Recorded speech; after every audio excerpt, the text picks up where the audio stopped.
Alright, Hare Krishna, everybody. Good morning.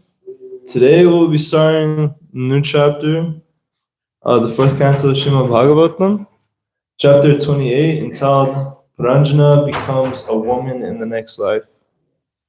So today we will be going over text 1.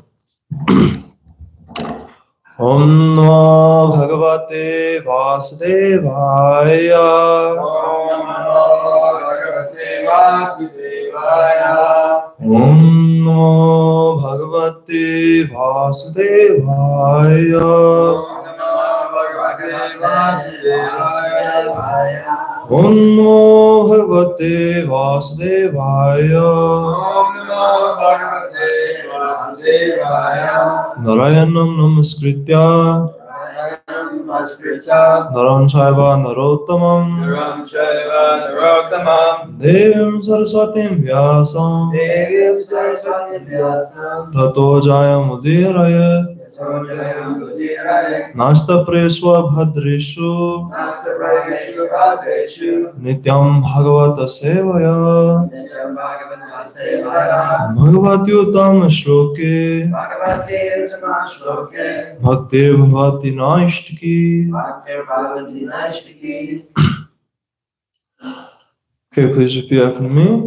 Narada Vacha Narada Vacha Sanika Vayanam Ye Sanika Vayanam Ye Mahishman Nishtakarina Mahishman Dishtakarina Rajvara Kalakanyabhyam Rajvara Kalakanyabhyam Micheruravanim Vijayaravadinimam Narada Vacha Narada Vacha Sanika Vayanam Ye Sanika Vayanam Ye Mahishman Nishtakarina Mahishman Dishtakarina Rajvara Kalakanyabhyam Kalakanyabhyam Micheruravanim Vijayaravadinimam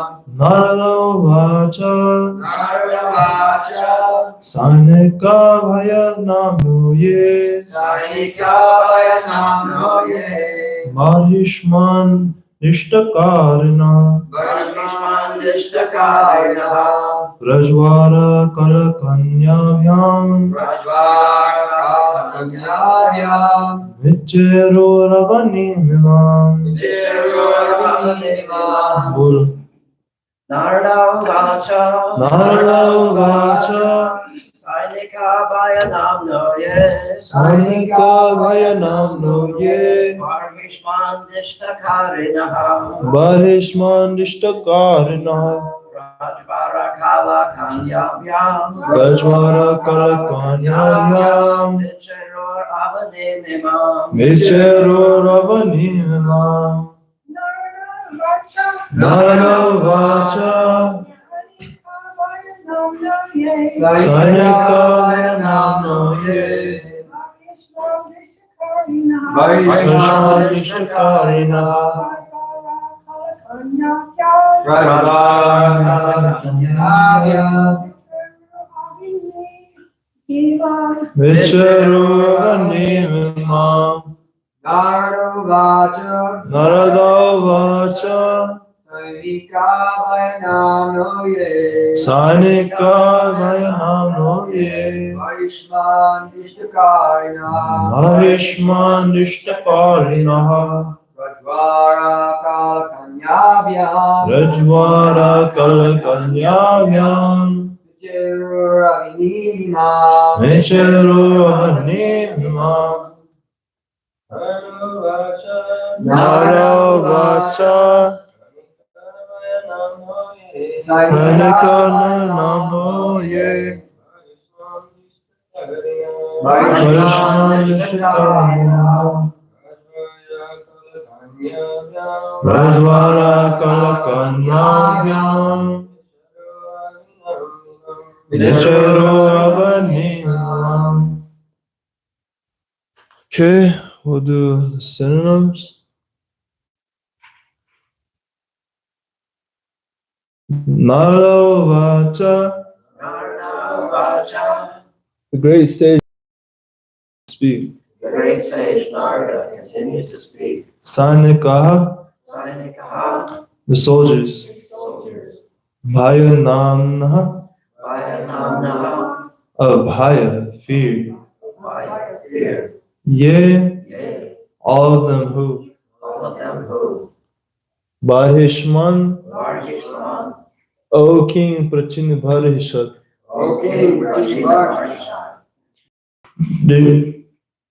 Nishtakarna. The order carriers of death. Prajwara. With Prajwara. Kalakanyabhyam. And with Kalakanya. Vicharuhu.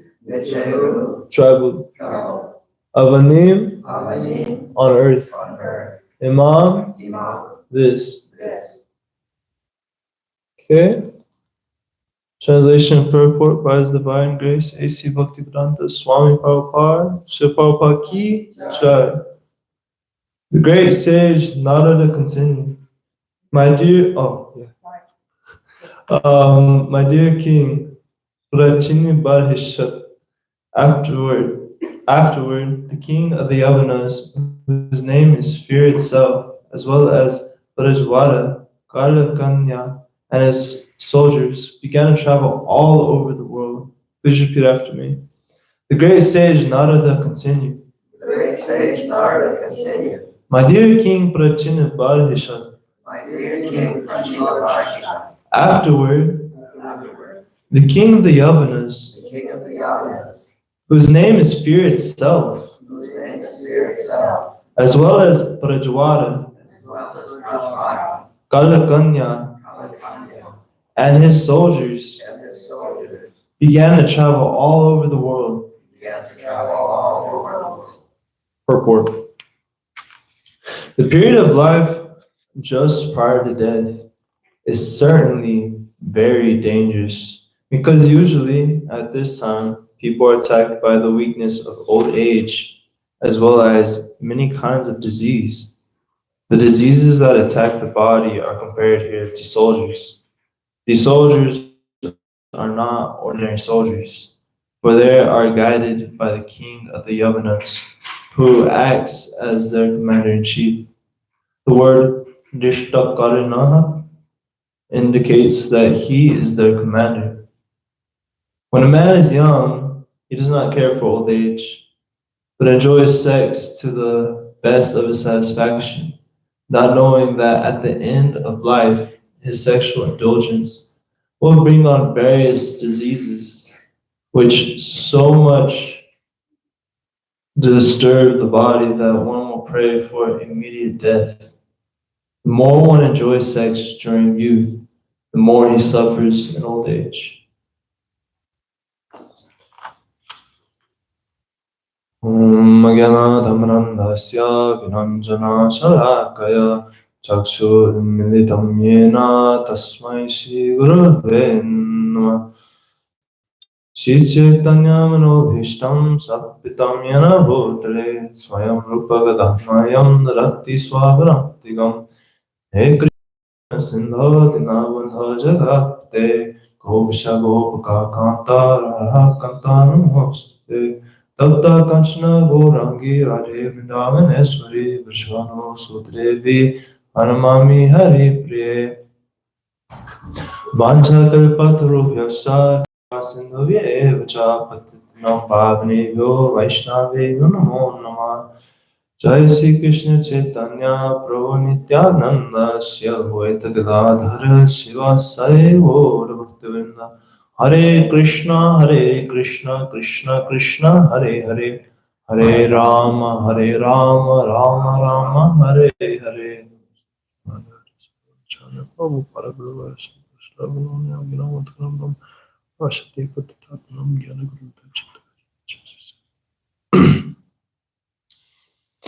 So, in today's purport, we see that two main things are mentioned within here.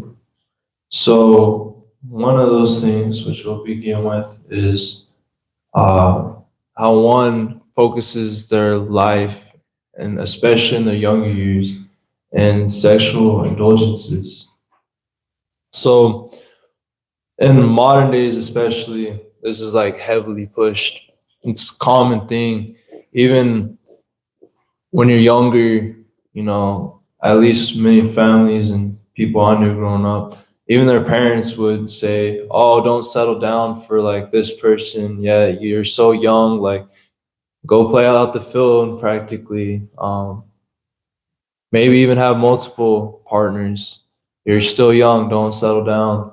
Um, and we see in the music, in the movies, this is pushed, especially from like a teenage crowd onward.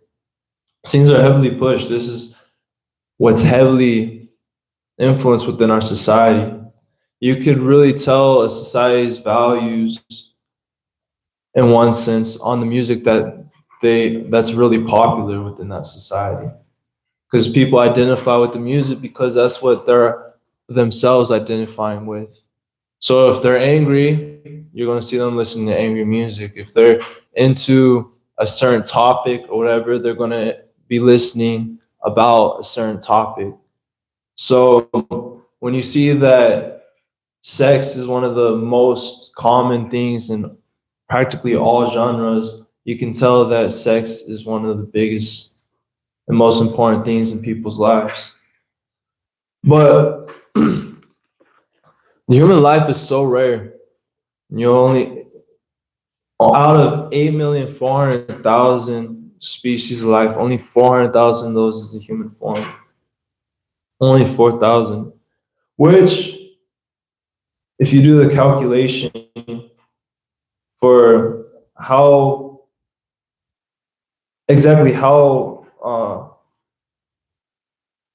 rare is that,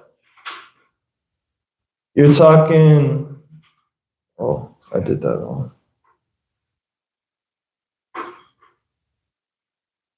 I still did that wrong. 4,000.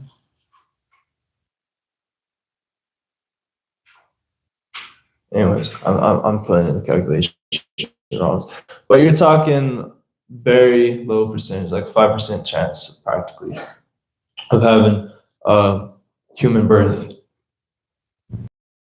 I spend your life living like cats, dogs, and hogs. Even the pigs are having sex, the birds are having sex, the insects are having sex. Why make this your function, your main thing in life? This is what most people are going after. When you're younger, most people are after the enjoyment, and then it's, I want to have a family, which nothing wrong with that if you're doing it in a Christian conscious way. But they're wanting to get this family, that way they could grow outward, and they enjoy this sex life up to the old age. And then it's described that there's two enjoyments to this at two different periods in life. In your early years, you're enjoying all these different moments and things like this. And then when you're old, you're reflecting on those enjoyments together of what you used to do. Oh, back then we used to do this, how nice it was. Oh, we used to do this. So it becomes something ingrained within us. The sex life is said to be the strongest knot, or one of the strongest knots that connects us to this material world. Because this is what we focus on. This is what we get to practically play the Purusha, the enjoyer of the world. You end up with a partner or many partners, and they're serving you, and you're feeling such satisfaction. And from that comes so many things. I got a house, I got this, I got that. You basically get to play the Purusha. You get to play what Radha and Krishna are doing, or attempt to play. That, of course, we can never come to that level, and that's what the material world teaches us. So people spend their lives worried about trying to do this sexual gratification in so many ways that we come with ways to avoid what the whole reason behind sex is, which is to procreate. We end up with things like abortion. We end up with things like pills. We end up with things like condoms. We end up with all these things to try to prevent what the whole purpose is, so that we could just um, enjoy that acts of it. But actually, at least for a man, it's compared to a camel eating thorns. A camel eats thorns and it's thinking, oh, these thorns are so tasty. These thorns, they got so much flavor. Meanwhile, what they're tasting is all the blood that's making that's being bled from the thorns poking their mouth. So, similarly, for a man, 40 drops of blood is equal to 1 drop of semen, which means that basically a man, just like the camel, is enjoying the taste of its blood by discharging so much of their own blood, which causes them to be weaker and weaker and diseased. So they're freely giving out all this energy, all this blood, all this waste, thinking I am enjoying. But in reality, they're practically just pouring out blood. And because of this, they become weaker and they end up with so many problems due to this, enjoying like a camel eats its thorns. So we shouldn't focus on these things. We have so many higher things that to focus on in this life. This is one of the lowest things that keeps us here. So if you have a desire to procreate and all that, then thing is to loop it in a Krishna service. Where we don't, when people come, people think that we have to give up so much. Oh, you don't do this, you don't do that. What are you allowed to do? Really? Our main thing is just to add Krishna to everything you do. Figure out how you can add Krishna to everything.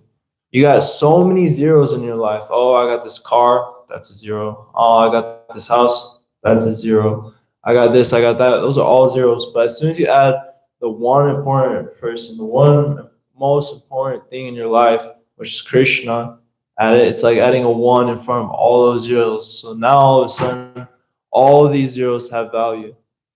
So when it comes to people, if they have this kind of desire, then the proper thing to do is learn how to put that into Krishna service, which is to get married and have children for the purpose of raising Krishna conscious children and working together. So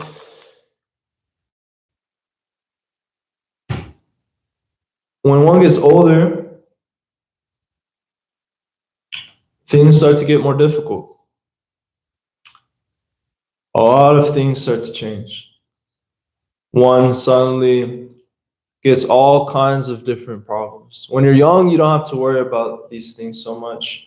When you're young, usually, unless you have some health issue, usually you're full of energy, you got so much strength, memory.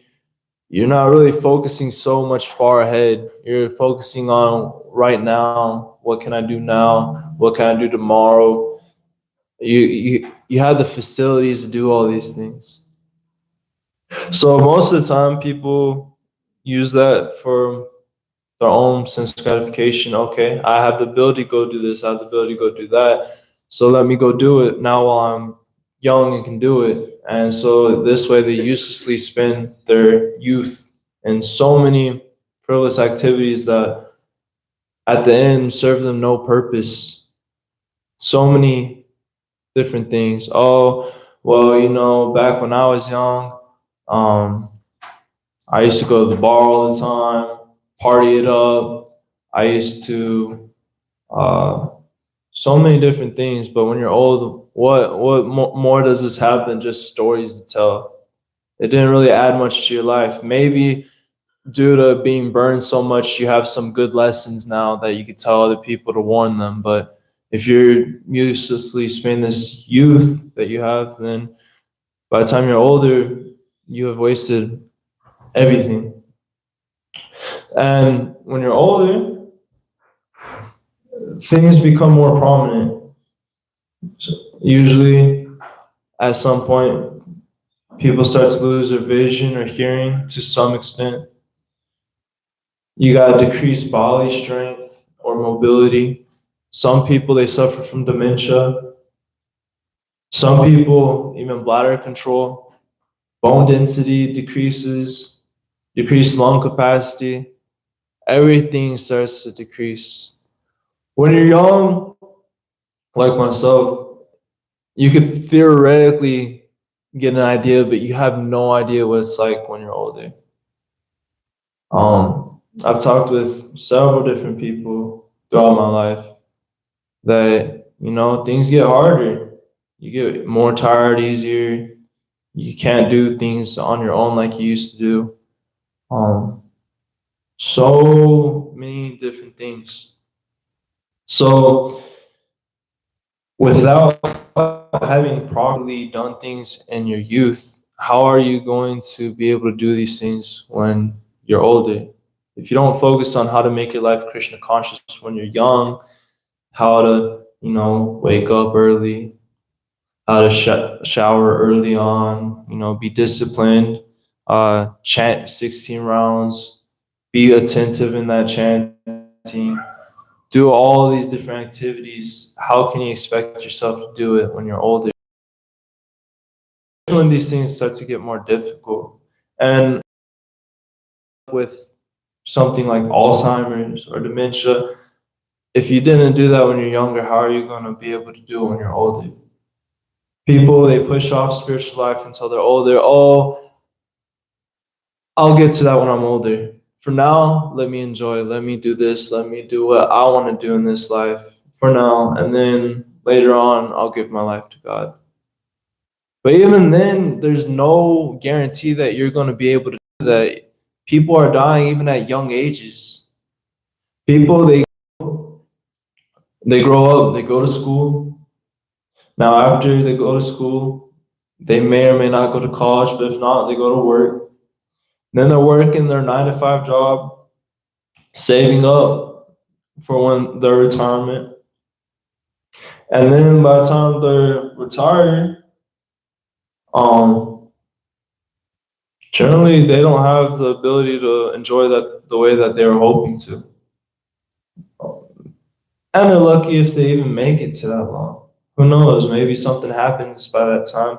Or maybe something happens when you're younger that you had to spend all that money that you just saved up. So when you're older, you don't have all that money that you were saving up for and hoping to spend in a certain way.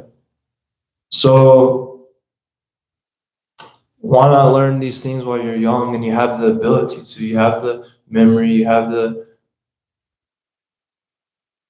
facilities to be able to learn these things.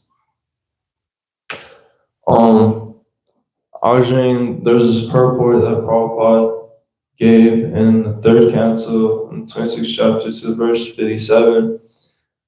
Prabhupada says that it is understood herewith that the faculty did.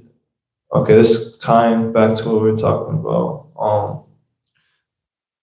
It is understood herewith that the faculty to discharge semen is the cause of death. Therefore, yogis and transcendentalists who want to live for greater spans of life voluntarily restrain themselves from discharging semen. The more one can restrain the discharge of semen, the more one can be aloof from the problem of death. There are many yogis living up to 300 or 700 years by this process, and in the Bhagavatam, it is clearly stated that discharging semen is the cause of horrible death. The more one is addicted to the sexual enjoyment, the more susceptible he is to a quick death. So when people are young and they're focused on doing this constantly at a young age, you can understand that they're wasting all this life energy. So they're going to have all these problems I mentioned earlier. Like, they'll end up with things likely like dementia or Alzheimer's or all these, so many different things you could get. Simply because they spent this life trying to enjoy. So, what should one do? What can one do? Bhakti itself is meant for the old, the young, the male, the female, the high class, the low class. It's meant for anyone and everyone. So no matter what stage one's at, one should adopt the practice of bhakti. Bhakti, it has 9 limbs, starting with Shravanam and Kirtanam, hearing and chanting. So no matter what stage one's at, one should adopt this process first by hearing and chanting. Hear from authorized people like Prabhupada, read his books, listen to his lectures, focus on hearing and chanting, and then go on from there. At any age, one could begin this from within the womb. Even Prahlad Maharaj, he was learning all his knowledge just by being in the womb and hearing. So Shravanam Kirtanam leads to Vishnu, Vishnu Smaranam, remembering God, which is the ultimate aim, is to be able to constantly hear and chant about God and remember God. Because at the time of death, how are you going to remember God if you didn't have this practice? You might end up thinking of things like a bubblegum commercial or something while you're about to die. If you didn't practice this for so long, you got to be very steady. So you can start this at any age, at any time, at any place, simply by hearing and chanting and so forth. Because this is the ultimate purpose of life. You have this one human life, which is unique to any other form of life. The plants, they don't have a nervous system and they're barely conscious. Animals, they're conscious, but they're not self-conscious. They're just acting on the bodily platform. I'm hungry, so I need to go eat. I'm tired, so I need to go sleep. This, and that. Humans, they have the ability to think on a deeper level. They have the ability to contemplate things and go deep within their thinking. So a human has the ability to question, why am I going through this? Why do I have to take birth? Why do I have to have disease? Why do I have to get old? And why do I have to die? Because with birth, death is certain, and all these things in between.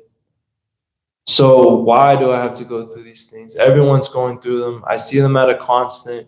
My family, they go through it. My friends, they're going through it. The animals, they're going through it.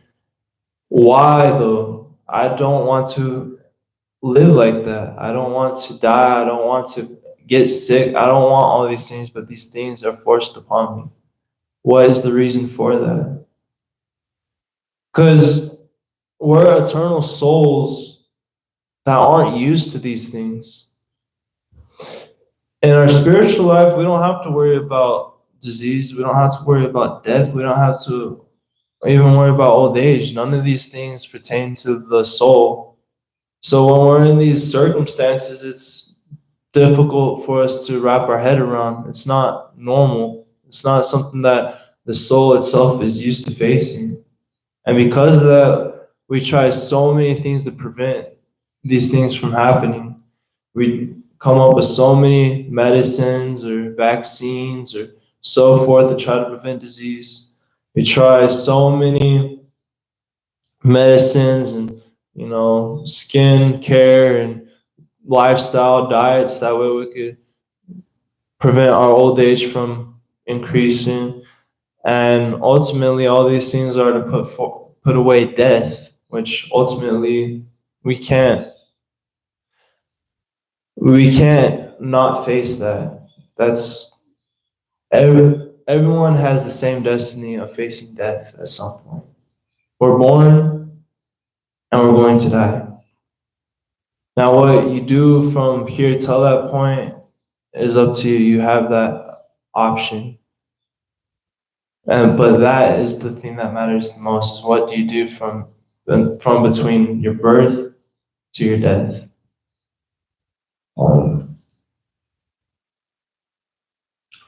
So take up trying to figure out, what is it that I'm supposed to do with this one life? Because it's not given to everyone. It's a gift. Just to be able to have the ability to think on these levels. Let's see. So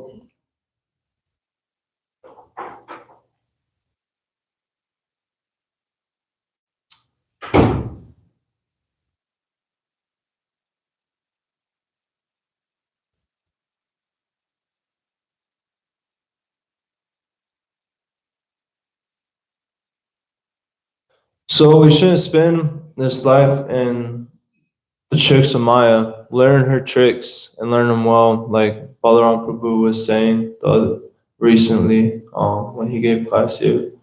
Maya has so many tricks up her sleeve. She's been with you for so many births, so many lives, for billions and trillions of years.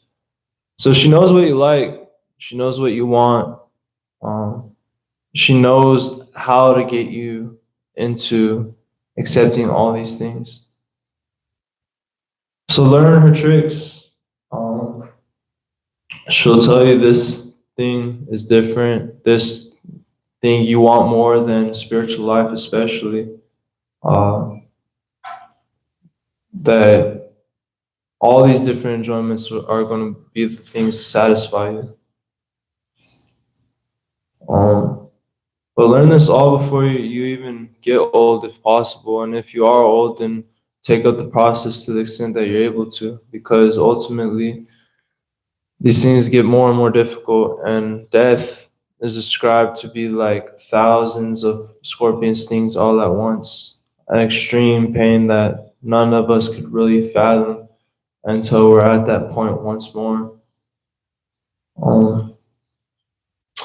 I think I'm gonna have to cut it short here because this is a short purport. I didn't have too much time to study into this, but comments or questions? That's what we do.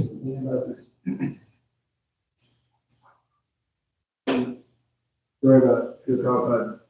Two things I can say because we have some time to share.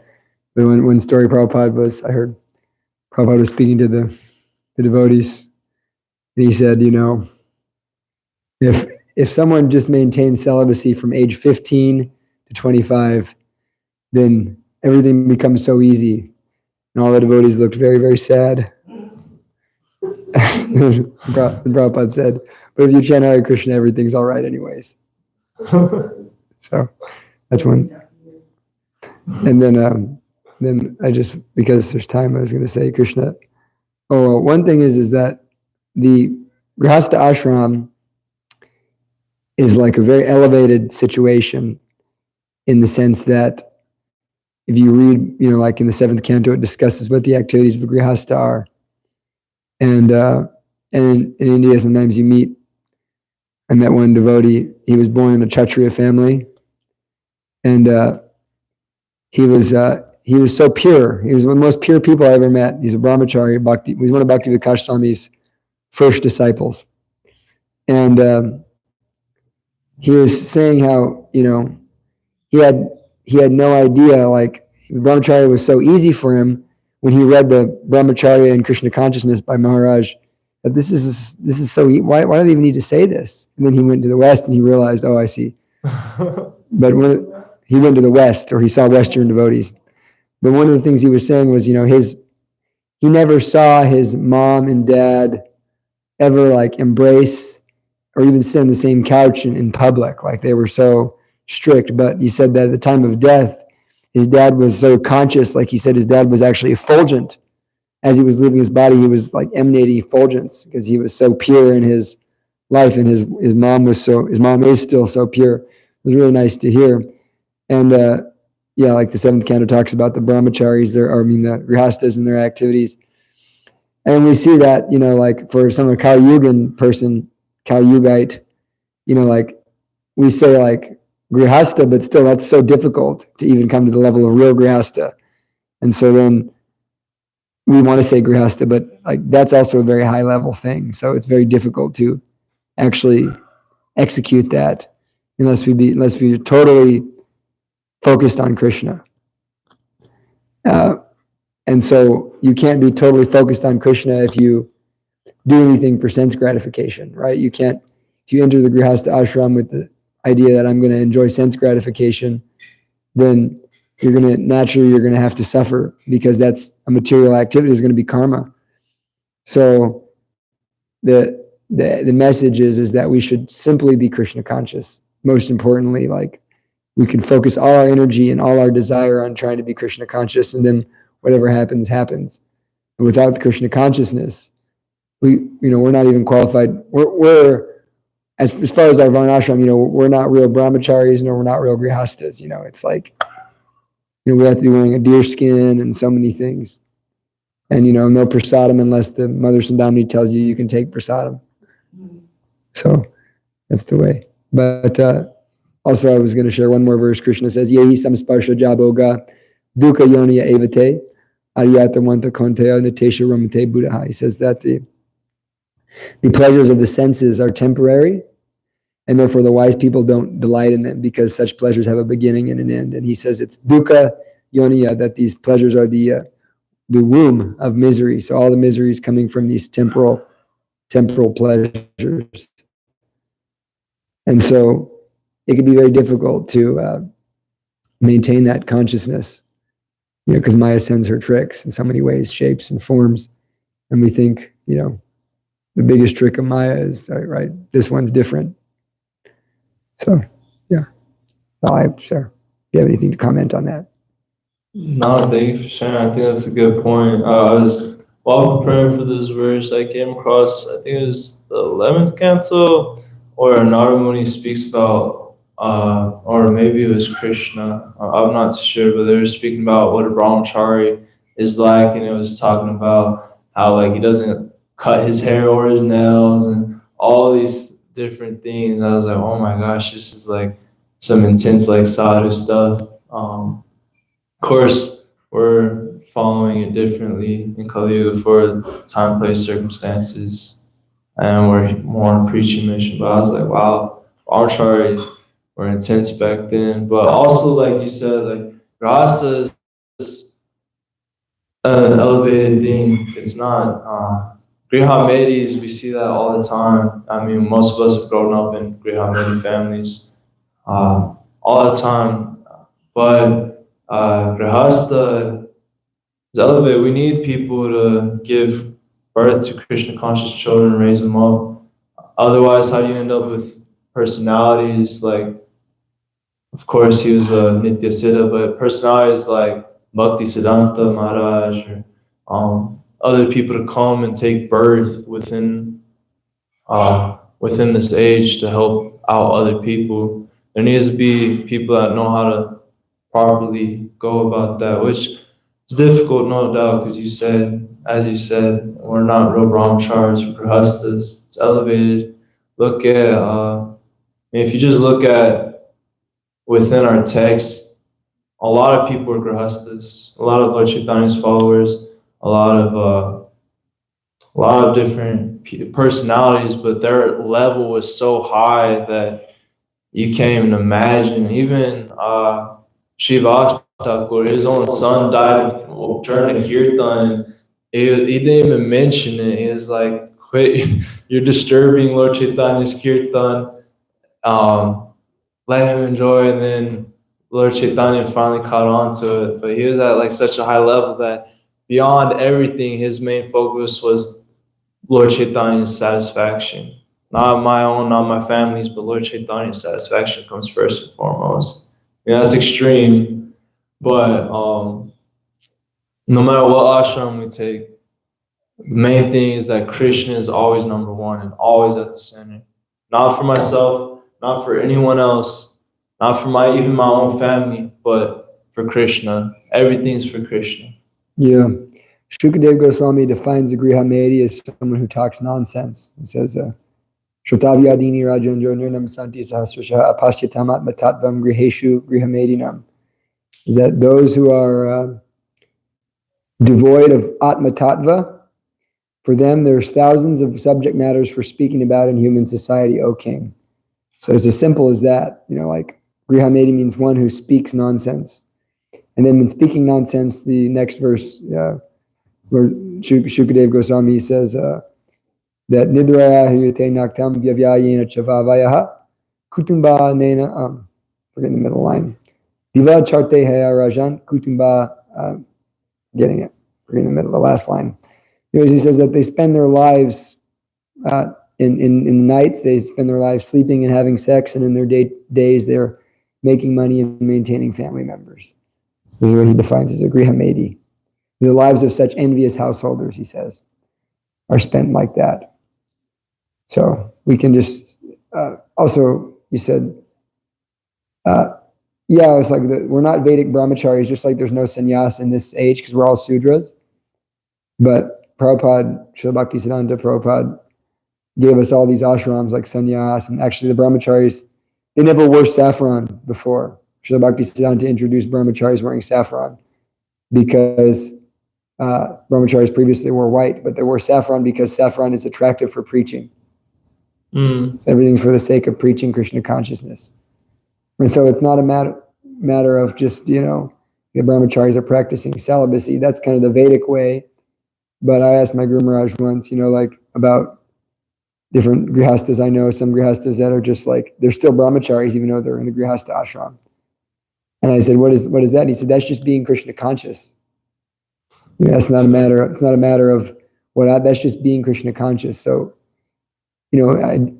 theoretically, wherever you're at, if you're Krishna conscious, then you have no taste for sense gratification. So our real purpose is to be Krishna conscious. And yeah.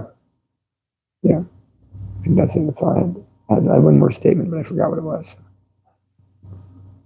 No, that's a beautiful point. Krishna consciousness is the most important part, no matter where you end up. Yeah. So you were mentioning that, all these things that you have to give, all these things that you have to give up, but actually it's so fun in kirtan and, preaching and doing service. I mean, there's an ecstasy in bhakti yoga.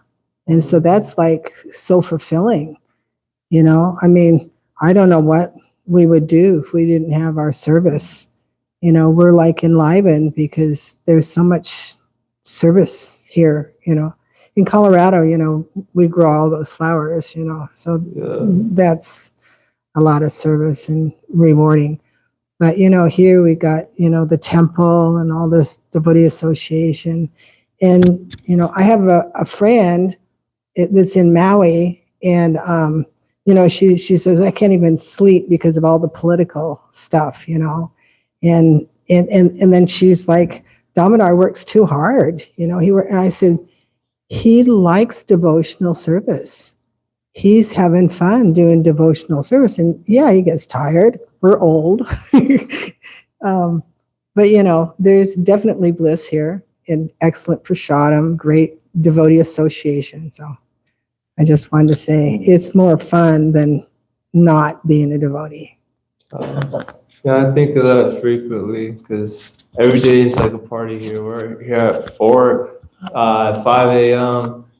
getting down with the music and all that. I was really thinking about during Guru Puja. I was like, wow, like how many people could say that on a constant basis they come together with a group of people and they sing and they dance and they're doing all these things together. They're taking they're honoring prasadam together, they're doing so many things. It's like a party almost every day.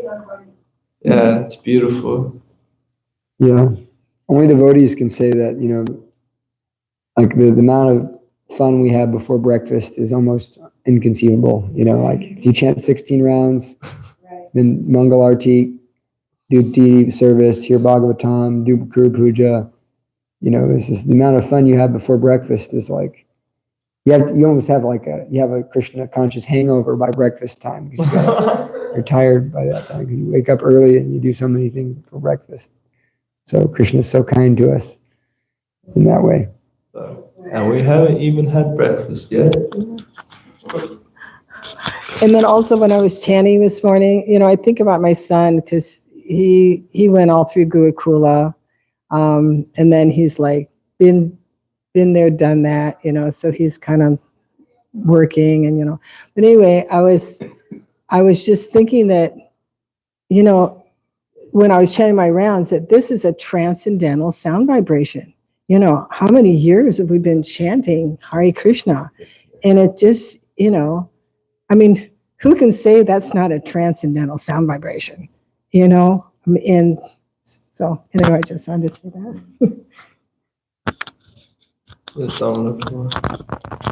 Well, that's really what's going to save us, is developing a taste for chanting, developing a taste for service. As you go out and reading and the whole program, that's what's going to save us in the end. So we have to cultivate that as much as possible, no matter what age, you know, young, old, in between. Yeah. That's the primary function for all of us. So. Simple for the simple and complicated for the complicated. And you know, hearing and chanting is so important to hear. You know, we hear Bhagavatam class, we chant, we read every afternoon Bhagavatam, and now I read Krishna book at night, and we're reading the Mahabharata for like, at least the fourth time. And so if you just put your consciousness in remembering things, that gives us hope, because Maya's strong and we get tired and, you know, lazy. But if you just keep putting it in, the philosophy, and, you know, it gives us hope. You know, so at the time of death, we're not going to think of a bubblegum commercial. Do they even have such a thing? That's a story, actually. Sureshwar was dying in the Jalangi, and he remembered bubblegum commercial. I remember somebody was drowning, and I didn't think it was a bubblegum commercial, but I remember it was a commercial. Yeah, I think it was Sureshwar tells the story. He was in the Jalangi. He was drowning. Oh. Who was that? Suresh. Oh, this was somebody else. Oh yeah, no, this story is pretty famous. Like devotees tell it about Sureshwar in the Jalangi with the bubblegum commercial. Else. It was some jingle that he remembered. Yes. I'm pretty sure that's Sureshwar Prabhu. Yeah, ask him when he. Yeah. No, I think there's another story of somebody was going down, and then it was some jingle that he remembered, but it was a different commercial. I was going to say that, I just want to say that, point out that, like we were talking, you know, like I made one point, but I'm kind of like, just like giving like, there was like outs, you know, we say like, no sense gratification, be Krishna conscious, but then, you know, what if you can't? You know, Krishna's not saying, you know, like, it's not some hard, horrible thing. Krishna's not condemning those who are unable. Krishna gives the whole Bhagavad Gita for those who are unable, really. Essentially, the whole Bhagavad Gita is for doing karma yoga. There's a big part. And that's what Krishna, he says, you know, our Acharya, Vishwanath Chakravarti Thakur explains, Krishna says, Patram pushpam balam toyam yome bhakta priyachati, tadham bhakta pritamashnami prayatatmana. He says, offer me with love and devotion a fruit, flower, water, leaf, and I'll accept it. But then the next kind of point that he's making, our Acharya brings out that if you can't do that, is what Vishwanath Chakravarti Thakur is elaborating on, then do whatever you do for me. And so in that way, we can do karma yoga. So if we're in a marriage ashram, or if we need to engage the senses, we can at least offer the fruits to Krishna and then become purified and continue practicing our sadhana very strictly of hearing and chanting, and we'll become purified. Do what you can and be patient. Yeah. Patience is important, right? There's a section of the Bhagavad Gita that says, it's like step by step. If you cannot follow the rules and the regulations of Bhakti Yoga, then just try to work for me, because by working for me, you'll come to the perfect stage, and so forth. It's like a whole, if you can't do this, do this. Anyways, we'll end here. Grantara Srimad Bhagavatam ki jai. Srila Prabhupada ki jai.